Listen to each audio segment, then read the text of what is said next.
Welcome again. Our purpose today is just to talk to you a bit about the American Rescue Plan grant to Virginia Humanities that was part of a large fund that came to the National Humanities and was distributed to the state councils. Virginia, we have more than $900,000 to award over the next few months in grants. These grants are basically two tracks, as you might already be aware. Humanities organizations can request money for general operating support, and that's a wide range of opportunities, and you'll see that in the grant information. And then non-humanities organizations can also apply for funding to support programming.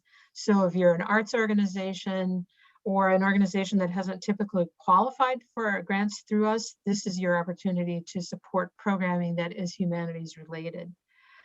Most of the questions that we've gotten to date have been questions about eligibility.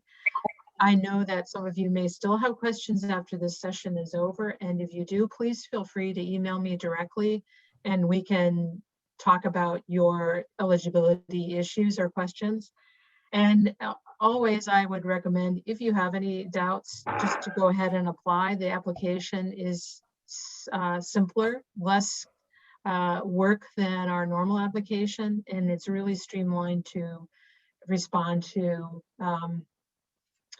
the unique situation that we're in. So the purpose today, as I say, will be to briefly introduce you to the application, which many of you have seen. I know some of you are repeat applicants. You've either had regular grants from us or you've had CARES grants from us. Just to repeat for the record, if you did receive a CARES grant in 2020, you are eligible again to receive ARP funding. One thing to keep in mind is that the governor just last week announced a pretty significant initiative called Rebuild Virginia, which has, I think, $250 million that can be used for 501(c)(3)s, museums, and theaters, other arts organizations who are trying to recover from the pandemic. If you are a non-humanities organization, you might, and all of you should look at that funding as a way to supplement your grant application to us. Just be aware that you can't get money to do the same thing from these two entities. We would fund, for example, programming, humanities programming, and maybe the governor's initiative could help you with general operating support. We don't have a link to the application. I don't believe the application is open, but there is some web content available, and we will follow up with it on our website. I don't think we've linked to that yet, but just keep that in your mind as we go through our process. So as I said, we have two tiers of funding. The first tier is for humanities organization, or tracks, I beg your pardon, tracks. Track 1 is for humanities organizations, and we do have 4 levels of funding, and that's available to both tracks. So by that, I mean we have a $4,000 track, an $8,000 track, $14,000, and $20,000. Sorry, I keep mixing up the word tracks and tiers. What I'm describing here are funding tiers. There are 4 funding tiers, and you can select from one of those 4. You should ask for the full amount. Don't ask for $3,999. Figure out a way to spend to the level of the tier. We don't expect a full budget. We don't expect you to slice and dice it. You just can go for that amount of money. And as to how much money to ask for, I've had a few people ask me if they should go for 8 or 14. It's really up to you. If your organization has the capacity to spend $14,000 and needs it, that's what you should ask for. So I'll repeat the amount for each tier. Did we have a question? I thought I heard a question. Tier 1 is $4,000. Tier 2 is $8,000. Tier 3 is $14,000. Tier 4 is $20,000. Each tier will have about the same amount of money awarded in that level. So of that 900,000 I described, we're sort of spreading it evenly across those tiers. So in order to have as equitable a distribution as possible, we do hope to award a larger number of grants at the smaller level to address smaller organizations who have struggled in the pandemic. We already have a question about funding from the Rebuild Virginia grant. Yes, I think you could submit for a different project. In fact, that's kind of what I'm suggesting, is you can't kind of share funds from these two sources of money to fund the same project. So what I'm going to do now is let me answer your questions as they're coming in. That's a good question. I think what we'll aim to do, depending upon the number of applications we have at each tier, if there are a majority come in at 20,000 and we get fewer at the lower levels, we'll try to move that money up to the higher levels. But at the end of the day, we may have to make some adjustments downward on the funding in order to ideally fund everyone, which we did with CARES. In CARES, everyone received funding. I don't know if that's going to be true with ARP. It really depends upon the need. And if it turns out that we can fund all of them by maybe moving those amounts down some so that everybody gets money, that's probably what we would do. Yeah, there's a 10%. That was initially a concern, that you could not your overall budget could not be if you ask for $4,000, and there's no 10% operating limit. Let me just sort of rephrase that, because we had some uncertainty about that. That applies to us, but not to you. SHARP is a kind of a one-off, a unique grant program. It is not something that will be with us going forward. It is a emergency grant situation that the NEH has made available to us. So this is the one time we will do this, unless Congress passes another bill next year to provide COVID relief funding. But this is a result of the March 2021 bill that was passed by the Biden administration.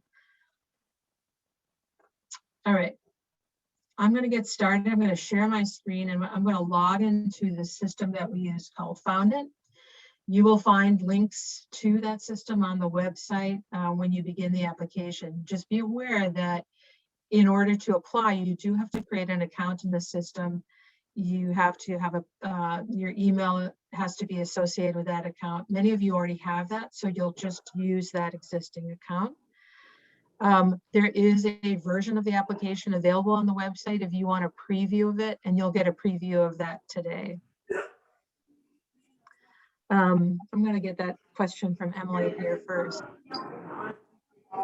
The other track is track 2. So track 2 is non-humanities organizations.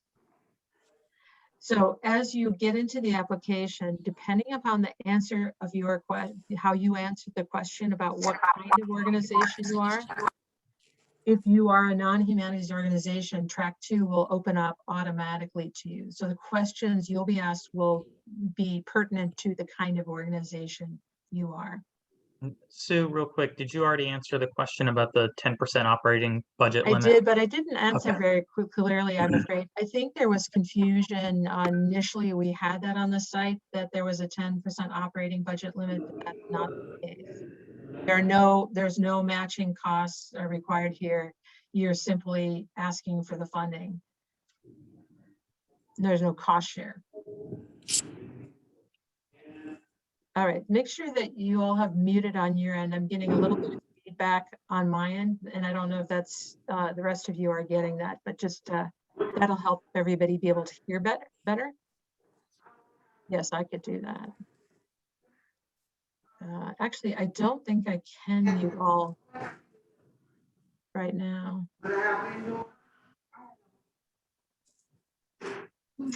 I was able to do that before, but I don't think I can mute all right now. David, I see you have a question specific to your organization. It would help probably just send me an email if you will. I think Trey shared my email address. That way I can give it a little more thought. Every organization is unique, and I don't want to I don't want to provide an answer here that might mislead other organizations. So do get in touch. All right, so I'm going to share my screen.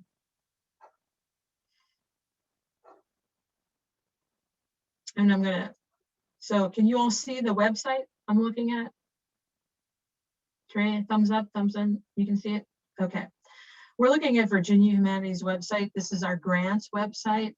It's virginiahumanities.org/grants/sharp-grants. You'll be able to find it if you just go to virginiahumanities.org and you'll see the link to the grants page. And very helpfully, very much at the top of the screen, you can start your application right here. You can also get access to the guidelines, which are here on the website, as well as a downloadable version. We also have the guidelines in Spanish. And if you go into the application and want to, and need to get the questions in another language, Google Translate is hooked up to it, so you can select a different language. So this just gives you some of the pertinent information. Obviously, some of these important deadlines to remember. We've just passed the open date of the applications, which was a week ago today. And you have almost a month now to complete your application. Monday, August 16th at 5 o'clock is the deadline, and that's a strict deadline. So we'll send out a reminder to all of the folks who started a draft in the system, and we'll probably send out some email reminders as well for people to make sure that they get that deadline. We will then have a process of review with panelists composed of staff, board members, and community members to look at the applications with the intention of making decisions by September 20th and dispersing those funds as fast as possible after that date. Again, the tiers we talked about, here they are described yet again, and they'll be also presented to you in the application. And as you fill out the application, you'll be asked to select your tier. So I mentioned before kind of the things that you can do with this money, and here they're spelled out very concisely. These criteria or activities are provided to us by NEH itself. We're giving them to you literally, verbatim, because we don't want to translate these activities to you. We want them to be coming from the funder. But they're fairly broad.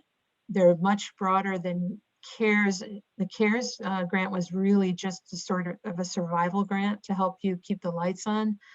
The idea with this money, it is really intended to make you whole again as much as possible and to help you do some future planning as well as programming and to begin to do your work again. So as I noted before, track 1 is the humanities organizations track. That's a little broader. It allows you a lot more leeway in what you can do with the money, because you can use it for general operating support. And that includes everything on this list. It includes strategic planning, technical consultant needs, expansion that might be creating outdoor spaces for presentations, Zoom accounts to do virtual activities. You could also do equity assessment and planning related to the coronavirus. And of course, you can do humanities programming. Any one of these things can be done, as many of them as you feel you have the capacity to do, and you'll be asked to select which of those you are doing and then talk about them in the application. Track 2, which is the non-humanities application, is really limited to just this final thing. It's humanities programming, and it's really what you choose to do. That might be having a scholar come in and talk about a Bach concerto that you're presenting to the community. So it's a way in which you are using performing arts and associating a humanities event with them and providing context with that event. Here are the eligibility criteria, which you should take a look at before you start looking at the application. And who is not eligible. I mean, these are kind of typical non-eligible entities from our past grant cycles, but just be aware that you have to have a 501(c)(3). You can't apply as an individual. You cannot be a fiscally sponsored organization tied to a fiscal agent. You have to be your own entity. And so let's preview the application. I'm going to hop into Found It. Do we have any questions at this point, Trey? Okay.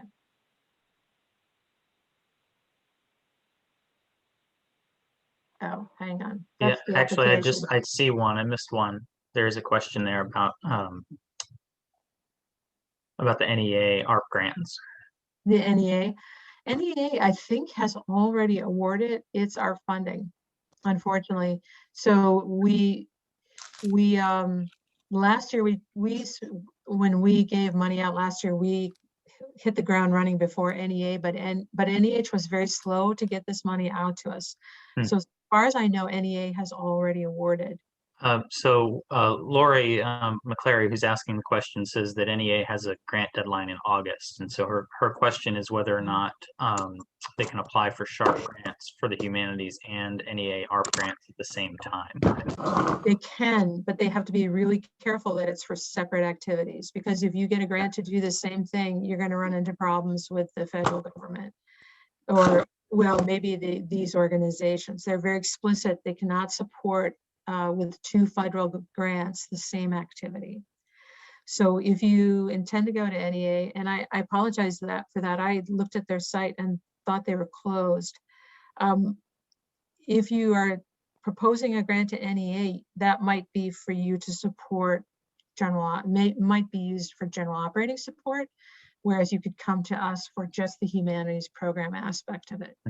And so that it could be for the same project, but it needs to be for different activities within that project. Exactly, because you'll be very narrow focused with us, because it will be simply for the program. It might be for your professional consultant or for stipends to pay somebody to come speak to a group, books or supplies related to something like that. But your grant application to NEA might be for staff, might be for tech support, strategic planning, longer term operations that you need support for. So if you have questions as you're shaping those two together, which is, that's going to take a little bit of finesse on your part, please let me know if there's any way in which we can help guide you on that.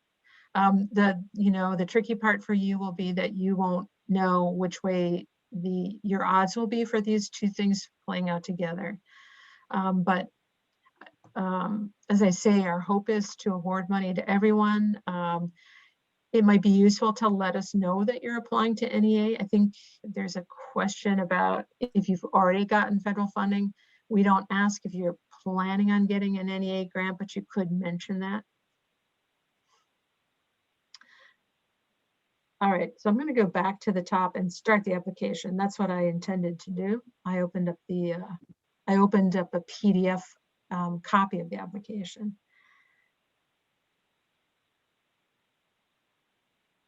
And I'm going to log in as an applicant. As an applicant, when you go in and create your account, you have all your organization information here at the top. Just take a quick review of that when you log in and make sure that it's accurate. You'll see in your organization record that there are now political districts. You don't see it in mine, but for you all, if you already have an organization record in the system, we've updated it with your political, your Senate, your congressional districts in your organization record. You also look to see that your tax ID number that is there and your DUNS number. The DUNS number is very important to this grant process, as it was for CARES. You will have to have one in order to get the grant. You do not have to have one to apply, but you'll want to start thinking and you'll want to start the application process for the DUNS number. Future-proofing your memories today, so you can have. All right. I already have a grant application started here. So what you can't see is when you log in, you'll see the grants that are open to you to apply. And the SHARP grant will be one of those that you can apply for. It's just not showing to me because once I demoed this application last week, it started an active application for me. So I'm going to edit my application. And I'm going to show you just a sort of a top level view of what the application looks like. It has 5 sections. The first one is really informational only. We still need somebody to mute themselves here. We have a section on eligibility, a section on organization and funding tracks. And this is where you will be sent into one direction or the other, depending upon your answer to the question of, are you a humanities organization? I answered yes to that question, which is why I have track 1. And then there's a final grant certification. Any questions at this point about the application? Are you all hearing this okay? Okay, I think it's Nathan Stalvey, if you can hear us, I think your mic needs to be muted, please. Might have done it. Thank you. The first section about the grants is much of what we've talked about already. As I said before, request the full amount, don't request less. I know that's a little odd to think about, but just you're not going to be asked to, as I say, provide a budget as to how you're spending it overall. You'll just be asked to provide a budget allocation, and I'll tell you what that means towards the last section here. There's a description of the 2 tracks that we have, and again, the supported activities, and just a little preview of what to expect in the application itself. Remember to save your work as you go, and the save button is way down at the bottom of the application. It does do some automatic saving, but if you're writing a narrative section, you can also compose it in Word and copy and paste it into this system. It's up to you. Everything is in the system. You will not be uploading documents. All the narrative is right within Foundant here. So that's an important difference between our regular grant cycle, which you're allowed to upload separate documents. We don't want you to do that here. That's extra work for you. So that's about the grants. I'm going to collapse that, and I'm going to look at the eligibility questions. Many of these questions are coming to you by way of NEH. NEH is very interested in knowing something about your organization. We also have some eligibility questions that relate to federal funding. You have to answer some of these questions to prove to us that you are eligible, whether you're a domestic or a foreign organization. And I've already started completing a few of these questions, which is why I'm coming back to edit. Many of the questions you're being asked in this application are either radio buttons like these, or your check boxes, or you can just answer 0 or it's not applicable. Again, the DUNS number and some instructions on how to get that. Questions related to your eligibility, and these are federal funding questions. If you've been debarred or suspended, are you delinquent on any federal debt? And then we're interested in knowing if you got CARES funding last year.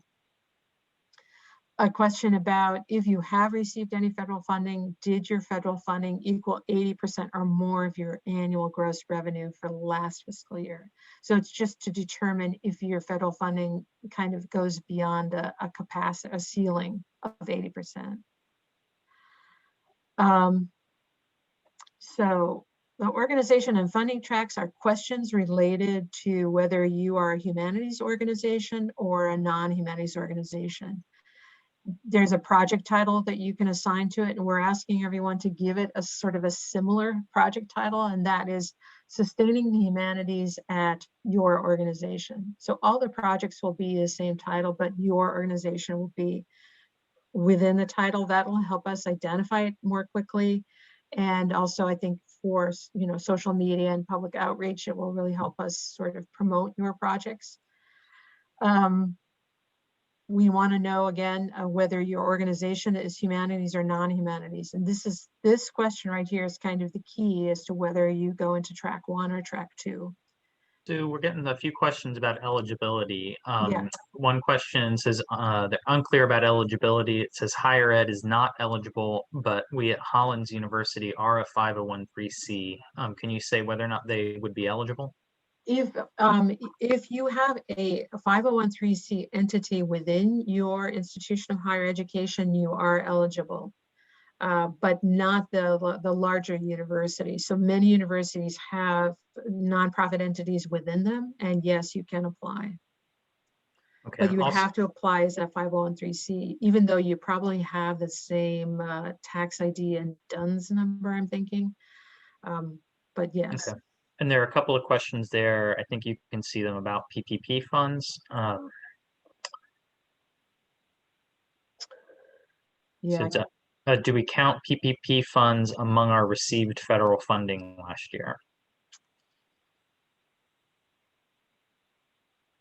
That's a good question.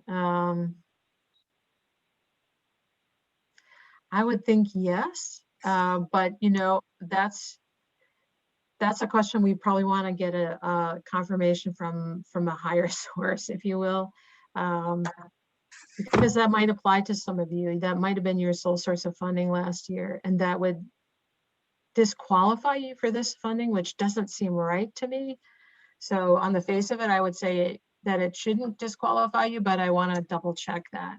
So that's the first time we've had that question, and it's a really important one. And that's one, when we get the answer, we will add it to our FAQ on the website.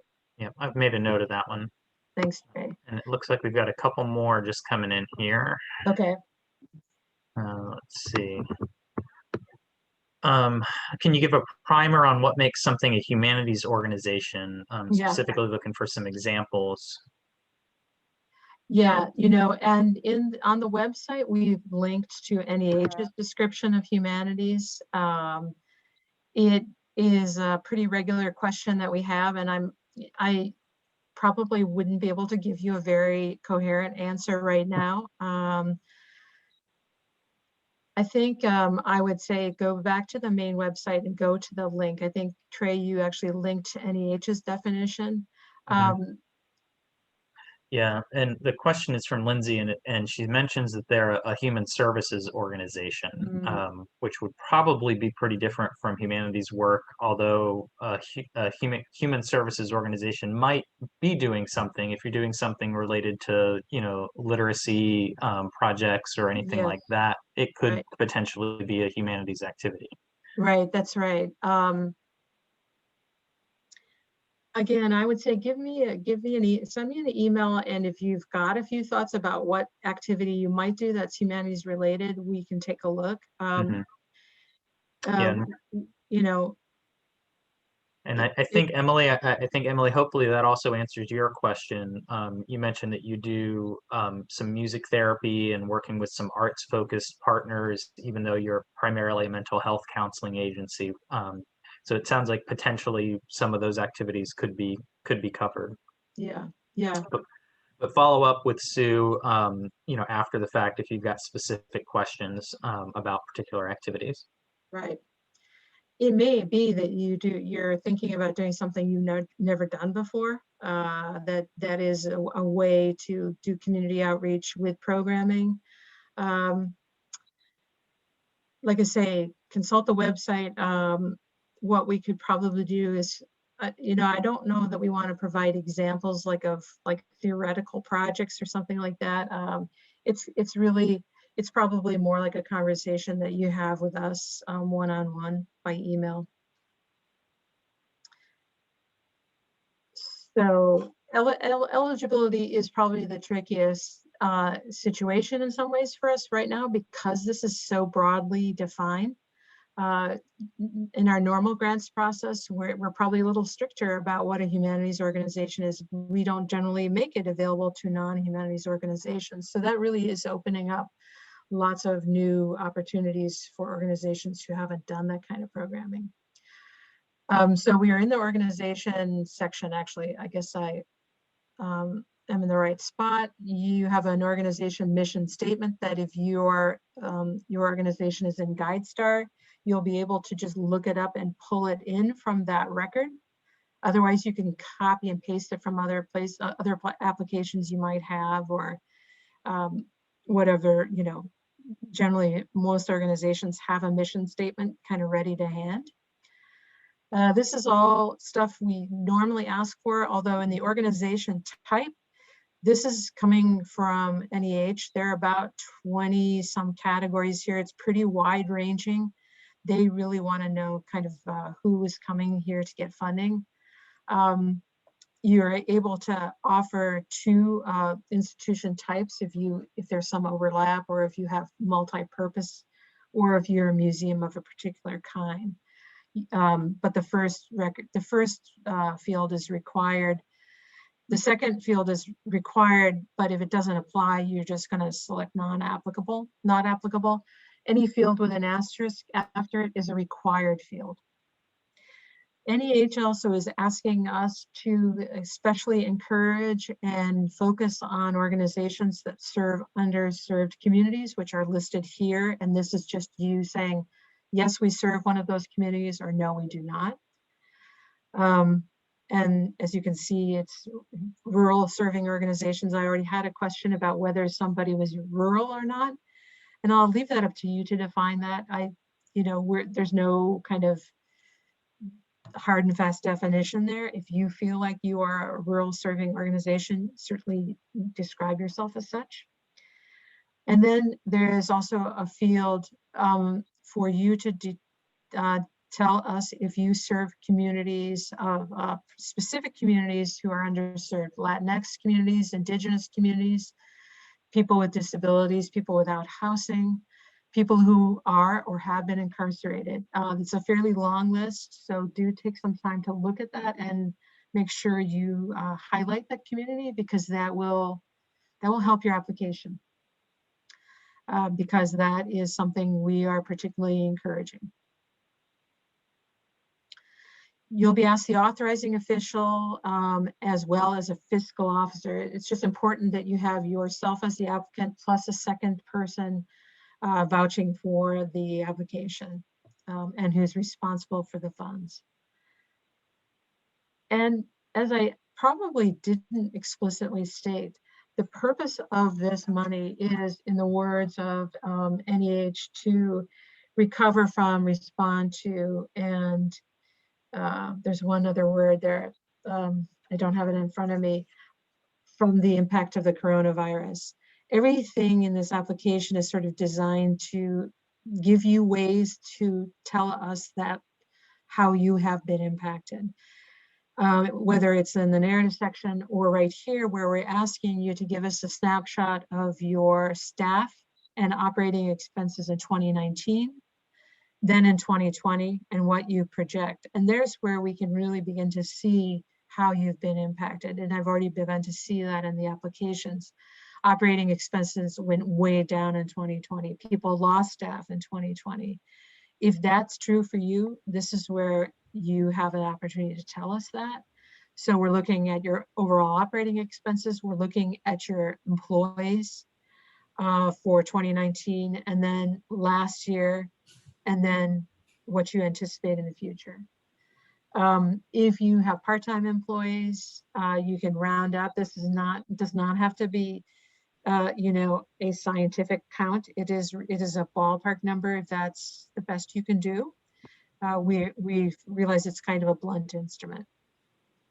But we will be, at the end of the day, once these applications are funded and you all begin your work, we'll be telling NEH how many jobs were retained or preserved, and looking at that overall impact. So to back up just a little bit, there's a question about the priority communities served dropdown in the application. Says there's no option for no or not applicable. If an organization does not serve one of those communities specifically, what should they do? That's true. There is no blank. I will add a not applicable. I don't think it'll ding you. It won't prevent you if you don't answer a required question. To be honest, I haven't answered it and it's not highlighting it to me, but I haven't submitted it. But I will add a non-applicable to that. That's thank you for that. Mhm. That is a good reminder. Let's see. Also for impact of the coronavirus pandemic, we operate on a July to June fiscal year, and that is what we use for our tax reporting. Could we use fiscal year numbers, or does it have to be calendar year? You could, yeah, you know, that's fine. You might just make a note of that, but like I said, I don't really think that matters a whole lot in this grand scheme of things. Okay. Yeah, And yeah, go ahead, Trey. and one more question about how we define a volunteer employee. Yeah. Um, that's up to you. I know a lot of organizations run with volunteer staff, and I'm trying to remember, is there a yeah. So you might have, 5 half-time volunteers, and so just make that 3, count that as 3 full-time volunteers.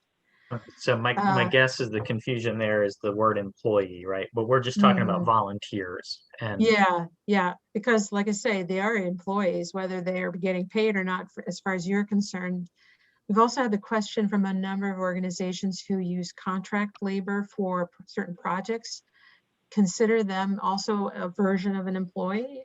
So if you hire 2 contract people throughout the year for the equivalent of like a half-time person, then just count that as a part-time employee. Again, it's pretty broad. We don't expect you to get into the numbers or necessarily have to define them for us,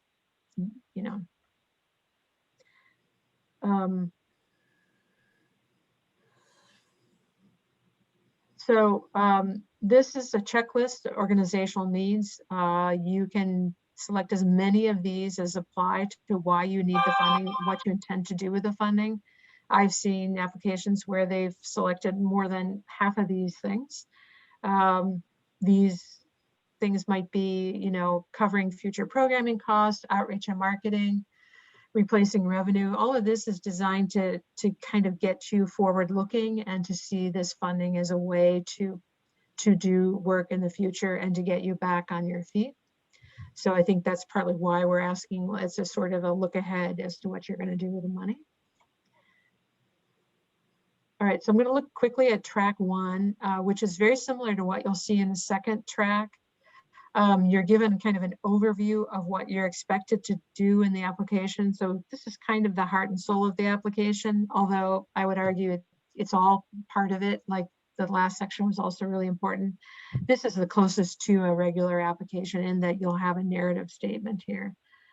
You'll be telling us what are the activities you plan to do with the grant, and these are based on the activities I described up above. Are you going to do humanities-based programming? Are you going to do strategic planning? Select as many as apply.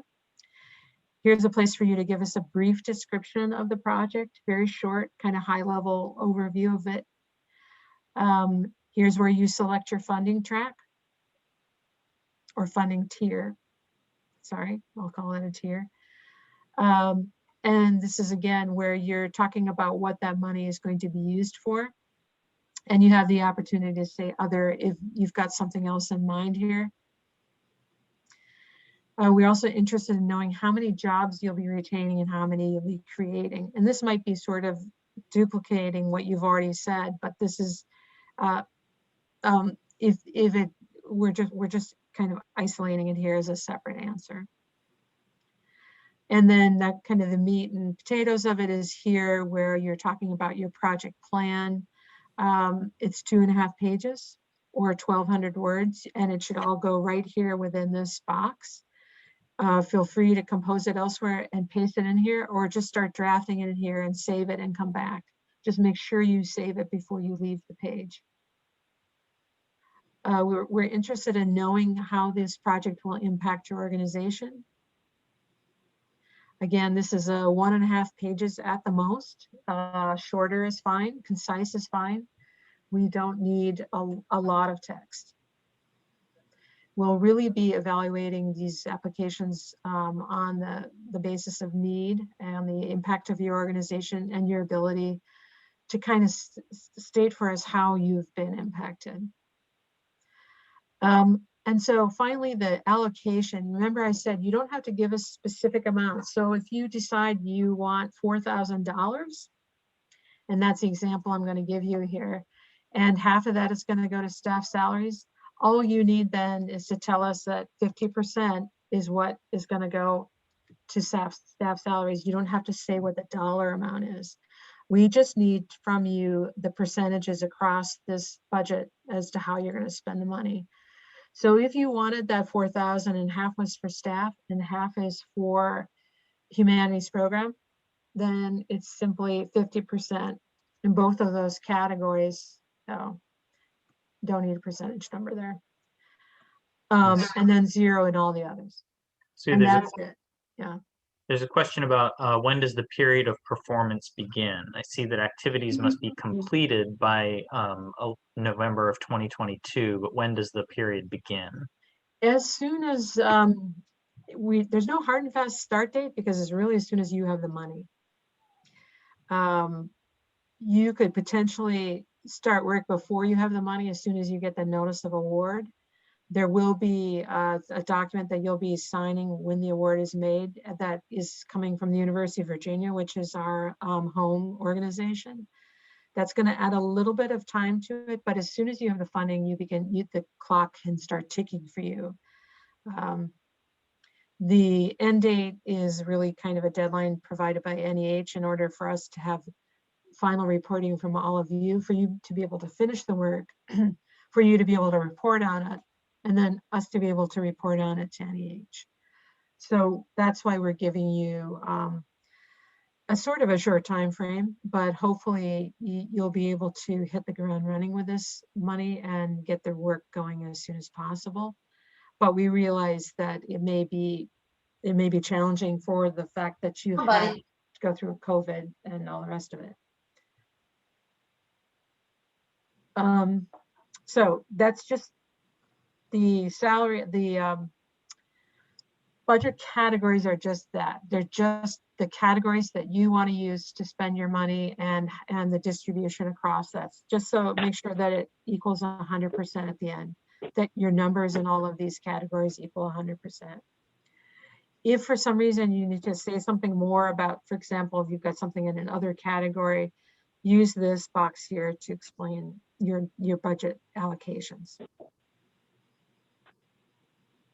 Any questions about that? I know that's a slightly different approach than you're usually asked to do on these kinds of things. You do not need to upload a spreadsheet. You do not need to upload a budget. This is pretty much it. And when the final report comes, you'll simply be asked if you spent it as you proposed to spend it. And that's pretty much the fiscal reporting you'll be required to do. All right, I'm going to close this section and go to the final section. Actually, I'm right there. I'm going to close this one too. Sorry for the scrolling here. Just makes it easier to see if these sections are closed up. I'm going to go to the grant certification. This is the final step for you. You do not need to sign a document and upload it. That's a big difference from a normal grant process. You're going to simply agree to the statements that you put in this application as being true and accurate. Check that box, yes, I agree. Select the date that you do this. Your name, assuming you're the person that's the authorizing official, it should be the same person who filled out the application. Your title. You're entering your name, typing it in is the equivalent of a digital signature. So you're just going to type your name in there. And when you're done, you would submit your application. I'm going to just save it at this point. You can see it's telling me that I've got a lot of unfilled data, and this is how the screen you would see as you're working on the draft. It's going to tell you all the sections that are not yet filled in. So you'll have to go back until that list is clear. So that's the application.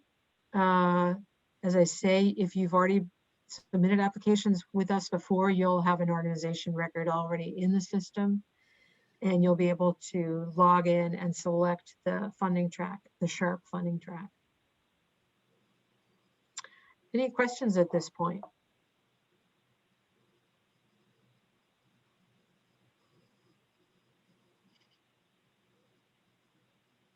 All right, I'm going to stop the share then.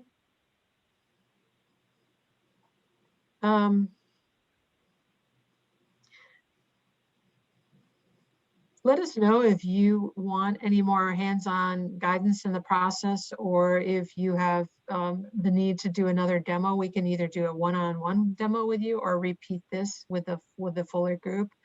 This is the last kind of virtual office hour we have scheduled, but we probably will schedule another one next week sometime, just to see if there's still people that are just becoming aware of this opportunity and want some help. And if I missed anybody's questions in the chat, I apologize. Some of them look similar, and I think we covered them. But if not, by all means, speak up now and let us know if I missed your question. I see Steve Humphrey has a really good question about the criteria, how the applications are scored. We don't have that publicly available, but we will make that available before the close date of the grants.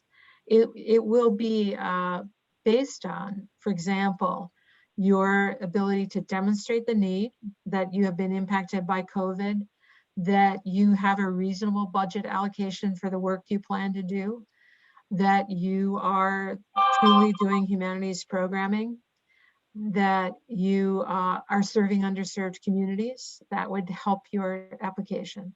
Those are just some examples of the criteria that will be used, but we will be making those criteria publicly available before, probably by August 1, and we'll let you know as applicants that those criteria are publicly available when we have them for you.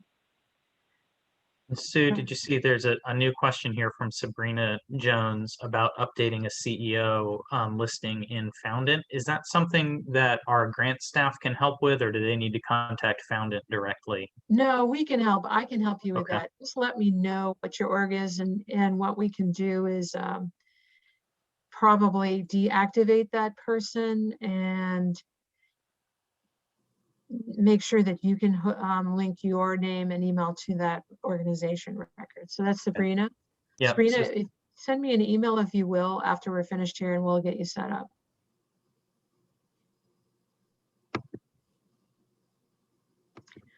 Anybody else? Well, thanks everybody. I appreciate it on this gray Monday morning, and I hope you all have the opportunity to check out the application, check out the website. We'll try to keep it up to date. We've had some really good questions today. We'll get on that question regarding the PPP money and get an FAQ up in the next day or two. The recordings will be available. The recording for the first session is already on the site, and Trey and I will get this second one up pretty quickly here.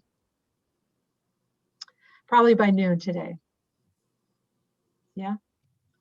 Okay, thanks everybody. Have a great day. Bye, everybody.